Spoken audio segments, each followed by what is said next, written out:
Singularity.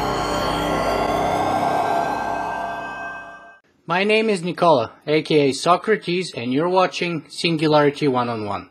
Singularity One-on-One is a regular podcast feature of Singularity weblog, where you can go and listen to it or download it in full. If you guys enjoy the show, you can help me make it better in one of several ways. You can simply like this video on YouTube, you can leave a comment on the blog, or you can simply go and make a donation. As always, I will be the man with the questions, and today the man with the answers is Chris Lewicki, who is the president and Chief Asteroid Miner at Planetary Resources. For those of you who don't know, Planetary Resources is the very first company that plans to locate and mine asteroids. So hi Chris, I'm so excited to have you on the show. Hi Nicola, pleasure to be with you today. Excited about our conversation. Fantastic. So let's just jump in, Chris. And would you mind telling us who you are in your own words? If you were to present yourself in a couple of words, how would you do it? So I am an aerospace engineer. I have a bachelor's and master's in that degree. I've been a practicing system engineer in the 10 years that I worked for the NASA Jet Propulsion Laboratory. I had the great fortune to be part of the team that created Spirit and Opportunity, and I was flight director when we landed them on Mars. I was only 29 years old at the time, and then had the opportunity to do it all over again for the lander sent to the North Pole of Mars, the Mars Phoenix lander. And I've always been a passionate guy about space, and when my co-founders, Peter Diamandis from the X Prize Foundation and Singularity University, and Eric Anderson, chairman of the board of Space Adventures, approached me about helping them to start Planetary Resources and to mine asteroids. I couldn't have been more excited. Fantastic. And by the way, as a side note, I've already interviewed Peter Diamandis some time ago on this show, and I think your colleague Eric might be actually on my mail list. So perhaps he will be the next one I should interview eventually. I think he would be. He's working with Charles Simonyi, and doing a lot of what I think is going to be groundbreaking new work in software with Intentional Software Corporation. That's fantastic. Okay, so I make sure I follow up on that. So, Chris, let me ask you, how did you get first inspired and then involved in space exploration? Well, I think it was probably, popular culture, popular media, whether it was Star Wars or Star Trek or Carl Sagan and the Cosmos series, National Geographic, programs like that just kind of inspired you with the wonder of the universe and the beautiful things that were out there and just how many questions there were to be answered. I think I probably started considering it as a career when the Voyager 2 probe flew by Neptune. Neptune was this blue dot of light in the sky that we had only ever seen through a telescope, and there in one day, it went from this blue dot to this other world with storms and moons and even a little ring system. And it was that type of exploration, I think, that really set me with the bug. And I learned that aerospace engineers do that type of thing and build these spacecraft, and that a place called the Jet Propulsion Laboratory was the place that created the Voyager. And my course was kind of set from there. I had a little bit of a deviation in my teenage years with rock and roll, but I came back from that, went back into engineering, and went to the University of Arizona, which was really one of the preeminent schools in not only astronomy, but planetary science. They actually were very involved in the Apollo program in the 60s in helping to select and then analyze the sites of the moon landings, and they have been, and they continue to be, very involved in planetary exploration. The Phoenix Mars lander, actually, that I worked on when I was at JPL, was led by the University of Arizona, and they are now leading the mission for the next sample return from an asteroid called OSIRIS-REx. So it's really just been something that the bug bit me very early on, and I've been fortunate to find opportunities along the way to help make the next missions and the next discoveries happen. Now, let me grab that very interesting and curious biographical side note about rock and roll. Can you tell us a little bit more about that? Well, so yeah, as a side note, I'm a musician. I play guitar and piano. I've played tuba, trombone, drums. I can pinch hit on bass if I need to. My mother tried to get me to play cello and violin, but that never took. And I still stick with mostly the guitar, but I can play the piano. I'd always liked the consoles of the controls and all the little knobs and dials and the home recording stuff. And I was going down exploring being a recording engineer in studios for doing that. And I actually made the decision not to do that in Carnegie Hall in New York. I remember it quite vividly. Our choir in high school was performing at Carnegie Hall. We had finished that, and I had watched a concert there. And I remember walking up past the balcony and seeing that console and thinking to myself that I could do grander things in engineering. And that's the path I chose. And the music can continue to be a hobby, which it is. Yeah, but that's amazing because not many engineers, at least not many engineers that I know of, have that artistic side. Actually, to skip forward to one of my later questions, I am a philosopher by education, and I have a very good engineering friend of mine who quite often likes to point out to me that all philosophers are bullshitters. Because, you see, they just bullshit around all day long, and in the end of the day, there's nothing for you to touch, see, and feel, and show for their work, whereas an engineer always has something to show for it. Do you agree with that? Oh, I think we all have our own products that we produce. As a system engineer, I always kind of had that same thing, and I always kind of helped other people's designs be better, but never really did my own. And actually, to go back to your initial comment about the music, one thing that took me a while to realize was that engineering, in particular, maybe more than other sciences, is a very creative thing. And I found that many engineers actually are musicians because they kind of have that kind of their brain activated, whether they're a musician or an artist, creating something out of nothing, coming up with a design that does something where there wasn't something before is inherently a creative aspect. And, I think you could probably turn a philosophy spin on it as well. Mm-hmm. I hope so. But what about science fiction? Did it play any importance? Because we know that for Carl Sagan it played a major role, for example. Well, I did not read a lot of science fiction growing up. I think I read more fantasy, like the Tolkien and the Lord of the Rings series. Lewis and maybe things all the way back to H.G. Wells. Mm-hmm. And I didn't get into what many people in the space community look at as, the science fiction type stuff, probably till I was in college and had already decided to do it. Mm-hmm. From a popular culture standpoint, I've always been kind of more of a Star Wars guy than a Trekkie guy, and that's coming out in some of the activities that Planetary Resources is doing. Our company, ARKYD Astronautics, and the name of our spacecraft, ARKYD, actually comes out of the Star Wars universe in that ARKYD Industries was the manufacturer of the Viper Model 101 probe droid, the same probe droid that was in the opening scene of Empire Strikes Back on the ice planet Hoth. Mm-hmm. So we think that Planetary Resources is a manufacturer of probe droids. Mm-hmm. Fantastic. I would actually come a little bit later back to that point, but let me start with the general picture first. So let's assume zero knowledge on the part of our audience with respect to your company, which is actually very unrealistic given my audience, but let's start from the ground up. Can you please tell us what is Planetary Resources and what's its mission statement, perhaps? Planetary Resources founded with the purpose of expanding the economic sphere of influence of humanity off the surface of the planet and into the solar system. A relatively simple idea. We want to have an economy in space that is much like the economy that we have on Earth. And to achieve that mission, we believe that resources are really key. Every frontier that we've settled, every frontier that we've opened up, our exploration has either been driven by or enabled by the use of resources. And in space, the most attractive resources are the near-Earth asteroids. And there's a very important phrase in that, near-Earth. In many ways, they are actually closer to us from an energy standpoint than the surface of the moon is. About 17%, or right now about 1,700 asteroids are actually closer to us than landing on the surface of the moon.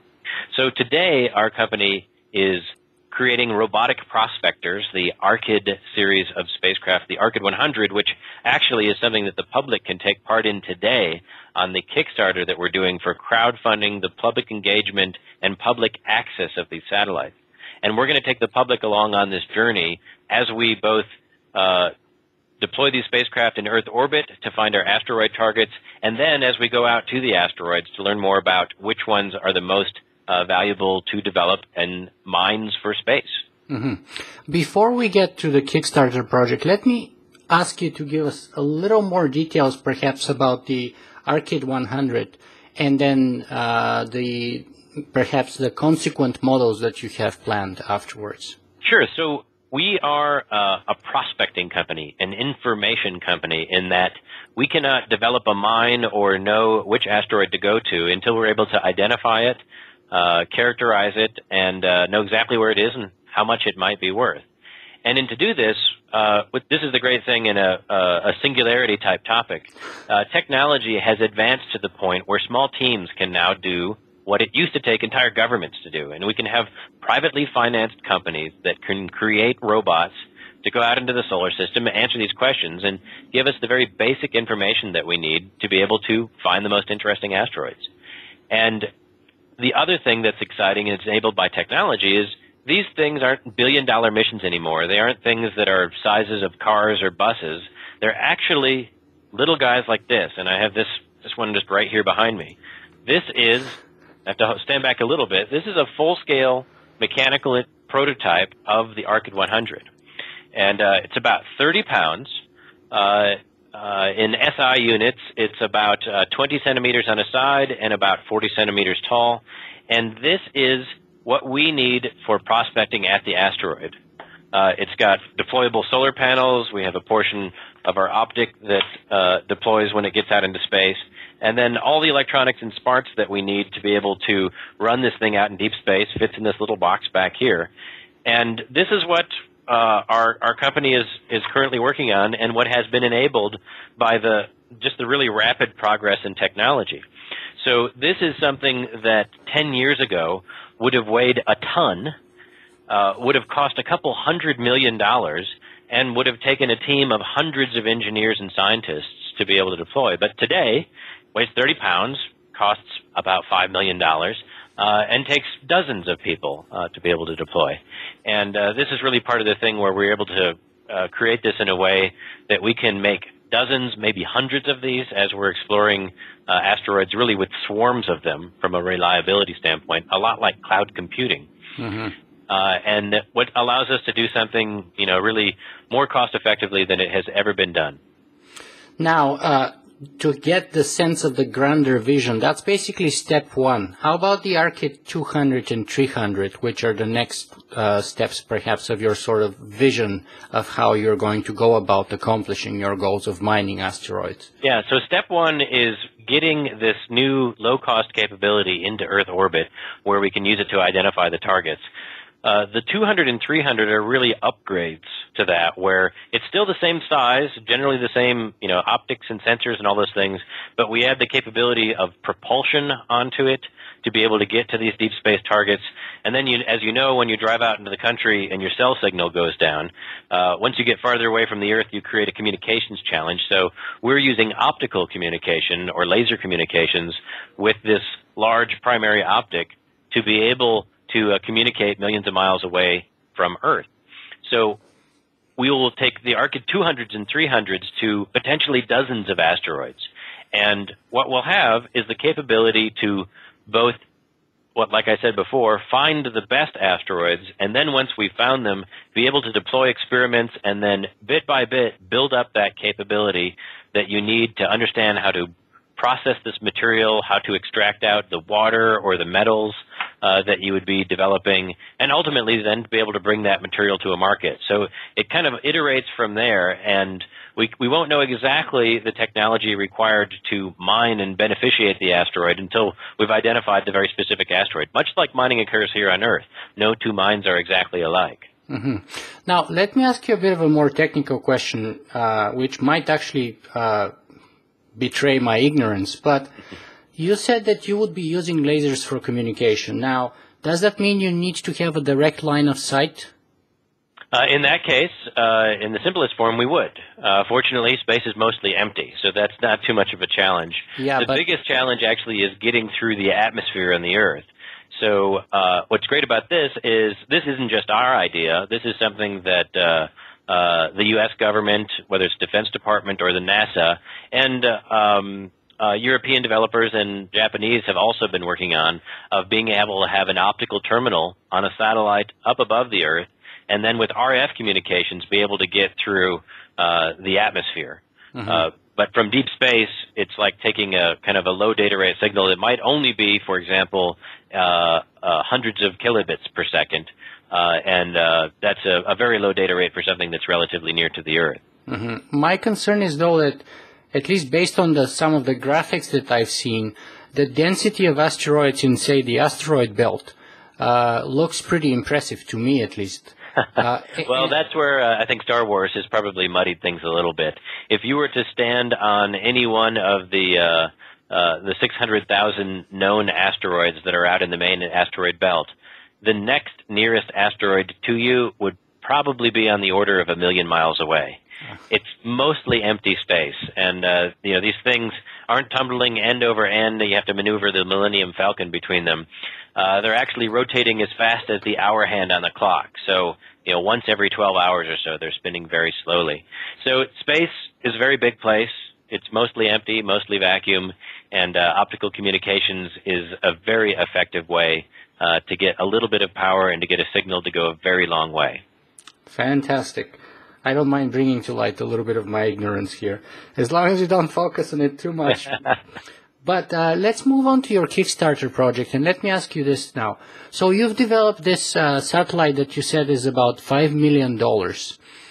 Now, why try to crowdfund that project on Kickstarter rather than, say, get private investment? And based on what I've seen with you guys, there's a lot of people who are actually willing and wanting to give you money to invest in you.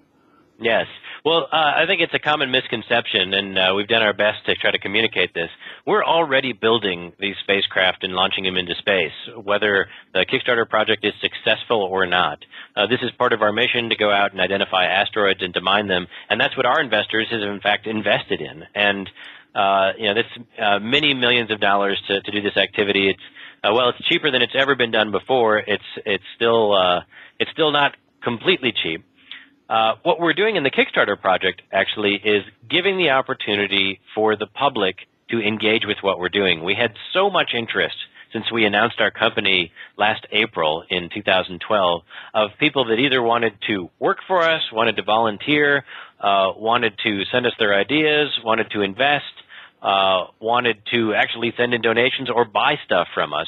And they just really wanted some way to be involved. And we thought about that over the last year and saw Kickstarter as an excellent platform to be able to put out some ideas of here's some things that we could do, but we would only do if there was public interest in doing them. Mm-hmm. And if we put out the Kickstarter and it failed and no one was interested in these things, that would have been a perfectly fine result for us because we would have just then gone on what we're doing with exploring the asteroids. But as the campaign has shown, we're just about to cross our successful first goal. We've laid out an ambitious secondary goal now of going out and being able to find alien planets if we're able to get to our second stretch goal. Mm-hmm. But this is something that we thought there might be some public interest in it, and the public has shown their interest by pledging levels of support from things in space selfies of taking your own picture and putting it up in space and being able to see that orbiting the Earth, or all the way out to enabling education in classrooms or museums and science centers, or even universities and research centers. And you can also, if you want to personally, take a hand at the wheel of a space telescope orbiting the Earth and make your own observations as a private astronomer. And we've really had interest and support across the board with all of these ideas. We didn't actually anticipate that all of them would be that popular, but they really have.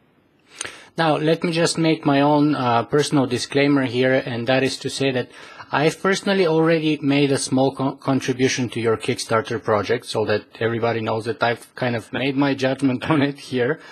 And I've already actually covered your company twice on SingularityWeblog.com. Once when it launched, and once when you had the launch of your Kickstarter campaign. But now, let me ask you this, though. Thank you very much for your support, of course. No problem. I wish I could give more, but mine is very minor, very minuscule. Now, how are you not going to be overrun or overwhelmed by, so far something like almost 10,000 people who have donated and who, in a way, would potentially claim a little piece of the time of working on that satellite? Well, this satellite actually is entirely dedicated to public use. That's where we put this out. We'll have several of these in orbit. So in terms of being able to do what we want to do for progressing technology and making the observations that we need in identifying asteroids, we'll have our own telescopes for doing that. And this has been put aside so that people can buy time on that. This is something that's never been available before, and there's certainly been a fair amount of interest. But I guess a second thing, and this might appeal to people in the Singularity Hub audience, we see as much as this is an opportunity to see if there is an interest for people to engage in the ways that I described. It's an opportunity for us to really build a community around what the company is doing, build people who are interested in following along what we're doing, being able to create educational material, whether it is on space telescopes or asteroid mining, being able to crowdsource certain aspects of our design and creation of algorithms, and maybe even analysis of data that comes back from the Space Telescope. The world is really transforming in the way that we get projects and technical and engineering work done, and we see that this is very important to have a community that is very engaged, is passionate passionate about our mission as we are, and this is an opportunity to just directly involve everyone in opening up the space frontier and democratizing it. Chris, just to correct you, my audience is the Singularity Weblog audience, not Singularity Hub. But that's okay. I know Keith Kleiner. He's a great guy, and Singularity Hub is indeed the biggest blog in the niche. But I'm about second or third right after him on his heels. We need to get you up to the top then. That's what we need to do. We're working on it, or perhaps join forces. But my question was more specific about the bandwidth, because I think you've mentioned kilobits, optical communication with kilobit transfer rates of information. And I'm just wondering, when you have thousands upon thousands of people trying to put their picture in space and things like that, how is that going to work in reality with such a small or narrow bandwidth? Well, we'll actually only be testing the optical communications capability on the ARKYD 100 missions. That is a capability that is best for deep space, and in that case, kilobits will do for information coming back from the asteroids. While we're closer to the Earth, we can actually use standard RF communication. We can get a lot better data rates. Yes. And in terms of sending the pictures around, this is something that we will be able to preload the pictures that are at least going up onto the spacecraft before we launch it, so we don't have to upload all that type of stuff, and we just have to download that material that's created in space. Mm-hmm. Now, one of the latest major updates on your Kickstarter page was the fact that you promised that if you reach, I think, $1 million, you would also upgrade the satellite so that you can search for exoplanets. So our campaign goal for doing the broad public access space telescope was $1 million goal, and we're just about to reach that. And as we're passing through that goal, we announced a stretch goal, and that goal is actually if we reach $2 million. Oh, for $2 million, that's right. Yeah, we'll be able to upgrade the stability systems on the spacecraft and really work the design so that when it's in space, we'll be able to use it for discovering extrasolar system planets. And schedule the time that's necessary to do that, and partner with great people like Dr. Sarah Seeger, an exoplanets researcher at MIT, in analyzing the data. So this is what we've laid out. We hope we can reach this goal by the end of the campaign. If we do, we're going to do this exoplanet work. And if we don't, well, we'll just stick to the things that we said before. Mm-hmm. But this is really the exciting thing about participatory science and citizen science, is we've gotten a lot of interest in what we might be able to do really in a new way of getting science done. And this is a goal that we set out. We hope that people also will find this interesting and take us to our goal. And we can announce something even more exciting on the other side of that. Mm-hmm. Now, let me ask you, do you have a contingency plan? Because you've been doing a fantastic job of public relations and fundraising so far on Kickstarter. So what if you surpass $2 million by a substantial amount? Is there another thing that you are holding back on us? Well, if we have such a demand for this that we're not able to complete it with one satellite, we might have to put up two. And that is something that is perfectly acceptable to us. We're not there yet. We've got all the capacity that we need for the support that we've gotten so far. But if people want to see two satellites, they should support it more, and that's something that we can certainly do. Mm-hmm. And I think just in addition to that, we've got a few other things that we're holding out, and all this, each little thing that we do does take some amount of money to make these things happen. And the Kickstarter activity really helps us offset the cost of activities that the public has shown interest in. But for an asteroid mining company, we may or may not we wouldn't do that if there were no other reason to do it. But Kickstarter allows us to really respond to people's interest, for them to leverage what we're doing as we're pursuing our asteroid mining business. Mm-hmm. Fantastic. Now, let me ask you a little bit about the timeline. So what happens after the Kickstarter fundraising campaign is over? And if you can perhaps break it into the near term, say 1 to 5 years, then the midterm 5 to 10, and perhaps the really long term, say 10 to 20 years for Planetary Resources. How do you see that vision? Sure. So why don't we, I think there's two things here. We can talk about the Kickstarter timeline and then the company timeline. Sure. In the asteroid mining pursuit that we're working on, we will be launching our first spacecraft and demonstrating our technology and getting ready for our future missions next spring. We've got a launch in April where we'll be taking the core technology of the ARKYD Space Telescope and launching that into space as a CubeSat. About a year and a half after that, in the late summer of 2015, we'll be launching the ARKYD 100s, the telescopes, several of those into Earth orbit. And about 2 years following that, we anticipate that we'll be able to have finished the upgrades in communications and in propulsion that allows us to start going out and exploring really up close in person the first asteroid targets. And that is really a period of exploration for the company in the second half of this decade and the early part of the 2020s, where we're really just going out like those Viper Model 101 probe droids and looking at all the asteroids in the system and finding the best ones. I think that it will be possible for us, once we've identified the right carbonaceous chondrite asteroid, a C-type asteroid that's rich in water. If we've identified that by the early 2020s, we'll be able to touch down on the surface of that asteroid and conduct the first experiment in extracting maybe just a simple little test tube of water. Not much. We wouldn't bring it back to Earth, but we would just show that we can process asteroid material and we can remove water from it and make that water something that is available as a commercial product. And from there, we essentially scale up and we start supplying both that material for a research and science standpoint. We start supplying fuel depots, which really are going to be the cornerstone of a space-based economy, and providing radiation material for space habitats. Water is the best mitigator of cosmic radiation that there is, and of course it's very expensive to launch into space. But the real exciting part happens in water's use as a fuel source in space. And a lot of times it's kind of weird to think of water as fuel, but it's hydrogen and oxygen. These are the same elements that launched all 135 space shuttle missions into space. And it's the most efficient chemical propulsion that is theoretically possible. And it is in near limitless quantities in space. And once we unlock water as a fuel source, we really can do anything else we want in the solar system. That's when we start burning Starship Enterprises and habitats and exploring Mars and building large structures out of the iron, nickel, and cobalt metals, and also have the ability to bring back the very rare platinum group metals.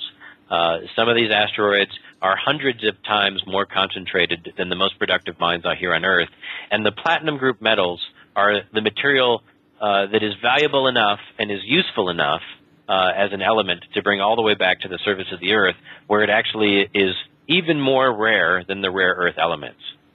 Mm-hmm. Fantastic. So, Chris, let me see if I can bring you back to the name of the satellite after the Imperial probe droids. Yes. So, I have a couple of questions from my audience, and one of them, his name is Chris Armstrong, asked this question, and let me read it. This project is so 19th century. Wouldn't it be better in the long run to put all available resources and brain power into a super accelerated molecular assembler program which would revolutionize the entire world so we could more quickly get to the day when we can manufacture anything we need rather than becoming old-timey miners of space? In other words, that smacks too much of colonial imperialism to him, I think. Well, there's probably still a little bit of it there, but in a lot of ways, there's a lot of information technology tied up in this. Part of going out and developing space resources is so that we don't need to ship stuff from the Earth. We don't want to send the colonists with all the rations that they'll ever need for their colony. We want to be able to send the designs and the plans, send the bits, and then use exponential technologies like additive manufacturing to actually print out these structures, print out these habitats, maybe even print food from the local resources. And we can have essentially a self-sustained environment out there in space by using the resources that are out there. So, that's certainly not like the colonial days in terms of how that was done. But, in some ways it was. To be able to use the resources living off the land, this is just the 21st century version of that. Mm-hmm. And then how about the sort of the molecular assembler end of his question? Wouldn't it be more sort of cost effective perhaps to invest in researching that kind of nanofabricator or something like that, rather than, again, going to extract the resources? Or do we need those asteroids for the raw material, potentially, for those 3D printers that you mentioned and stuff? Well, no, that's what I was actually discussing, was that the asteroids themselves would be the raw materials. Mm-hmm. And the nanoassemblers would be what would be using that material and using that feedstock to really create whatever we needed in space. Mm-hmm. There's still a little bit of problem of shipping that stuff around, and yes, shipping costs dominate a lot of what we do. But the other thing to realize, I think, is a lot of the technology that we're talking about, certainly the prospecting, and even a lot of aspects of the mining development are available with technologies that exist today. Asteroid mining might sound kind of futuristic, but that future is here. We have discovered 95% of all of the asteroids that we know of in the last 15 years. And we're only 2% done, so there's so much more to go yet. And if we look at where technology will allow us to run these spaceships with increasing levels of autonomy, being able to send back the result instead of the raw data. So when I talked about, we're limited by the laws of physics in terms of how fast we can make the data go, but we're not limited by how powerful of a computer and how much autonomy we can put on a robot so that it can tell us that this asteroid is of this mass, it's shaped this way, the good stuff is in these areas, and it gives you back the map instead of sending back you the raw data that you have to interpret. Mm-hmm. Fantastic. So I have another critical question here, and it kind of connects to your sort of geeky interest in Star Wars in a way. So I interviewed not long ago Jacques Fresco. I don't know if you're familiar with him. He's the inventor and the man behind the Venus project. Okay. And his criticism goes something like this. He argues that if we don't resolve the problems that we have here on Earth right now, things like conflict, war, starvation, competition for scarce resources, all that's going to happen with the conquering of space is basically we're going to take and export those things anywhere that we go. And so, for example, in your case, competition for resources can lead to actual Star Wars, just like imperial colonialism led to colonial wars. Mm-hmm. Imagine, say, a European consortium, a Japanese or a Chinese and Indian consortium in their own rights trying to do what you do. Wouldn't that lead to competition? Or is it space is a big place and there's space for everybody, basically. I think that's certainly true. If we waited to resolve all of our problems and we waited to close all conflicts before we ever moved forward, we would never leave the house. This is something that it doesn't have anything to, and how we're doing things and how we're managing things. I think it has to do with how we operate as humans.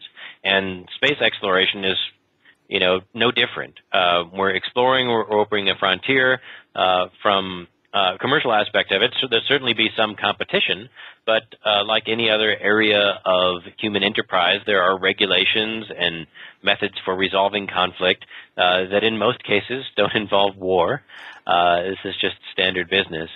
And I think this is actually part of preserving what we have here on Earth as we continue to grow as a population, and as we get more and more of the rising billions who are increasing their standard of living and having an inherent demand for the standard of living that you and I already enjoy today.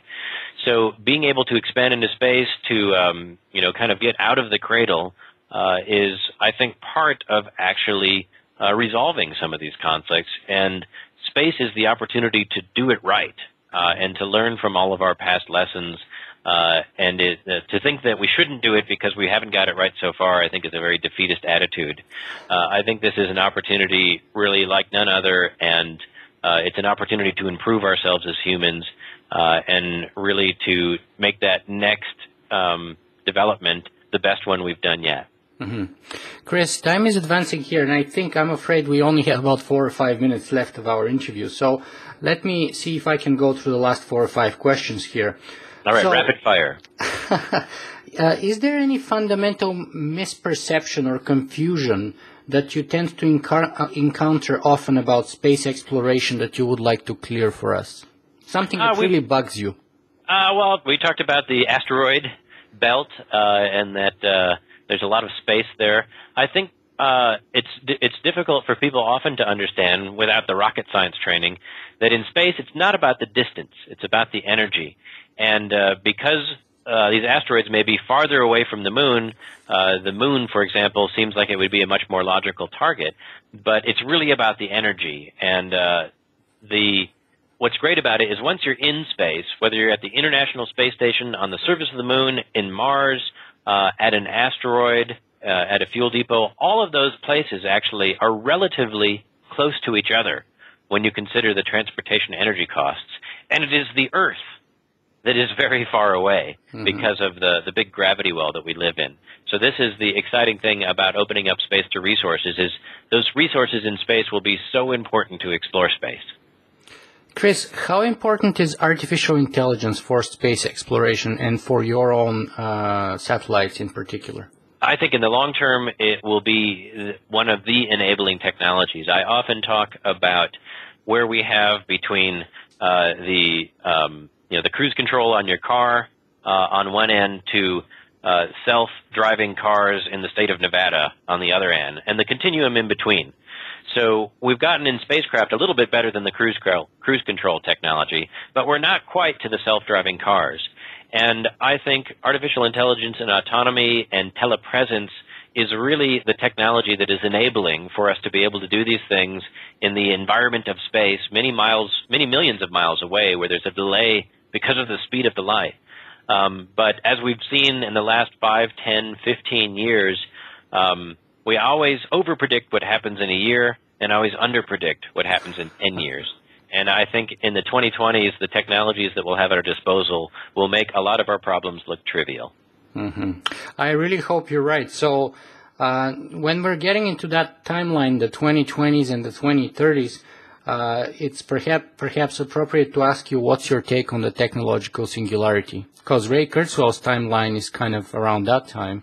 Yeah, well, I've read Ray's book, and I've been a faculty member at Ray and Peter Diamandis Singularity University, and I think that it is certainly a certainty. I don't know if I have too much comments on when I think the timeline might be, but this is one of those challenging things for us as a species. We're getting to a point where the power and the knowledge that we're able to wield is able to do things that we don't quite appreciate what the results may be.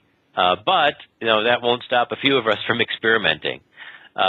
Like any great tool, there is a strong advantage to its use and a little bit of risk as well. And I hope that in pursuing this stuff, we really can find those applications that bring us forward as a species, that improve the quality of life for everyone, and really redefine the human condition in the way that we interact with each other and our environment. What's the best place for people to find more about you and your work? You can follow us at planetaryresources.com. We've got an email list that we send updates out to very frequently, post videos there. We're very active on social media, and you can find all of our channels on the website. And if you want to get very involved, I would encourage everyone to support our Kickstarter project. You can find the links for those on the Planetary Resources website. Time is running out for that. You've got to get in by June 30th, and we make no promise whether we're going to ever do this again. So now is the time to get involved, and we're looking forward to taking everyone along in the ride. Chris, my last question is always the same, and that is, what is the single most important thing that you would like our viewers and listeners to take away from this interview with you today? I think it's that things have never been more exciting or more optimistic than they have ever been in our entire history. We are living in one of the most amazing times ever. And literally, we are seeing that things that were once science fiction are quickly becoming science fact. And in many ways, the reality is better than the sci-fi authors anticipated it. But that doesn't happen all by itself. That happens by people having a vision, by people pursuing that, having incredible perseverance through adversity, through not listening to the doubters, and really just believing in their core that these things are doable. I've got a personal model that is, stop reading about it and start doing it. And that's what I'm doing at Planetary Resources in trying to use my knowledge, my passion, and the passion of my entire team in making this sci-fi future a reality. And that's what I encourage for everyone in your viewers to do the same, whether the topic is asteroid mining or artificial intelligence or somewhere in between. Stop reading about it and start doing it. I love it. Chris Lewicki, thank you so much for being with us today. Thank you very much. Enjoyed the talk very much, and look forward to talking with you again in the future. We have a limited set of topics that we could talk about at great length. Absolutely. I would try to get you again. Absolutely. Thank you, Chris. All right. Thanks, Nicola.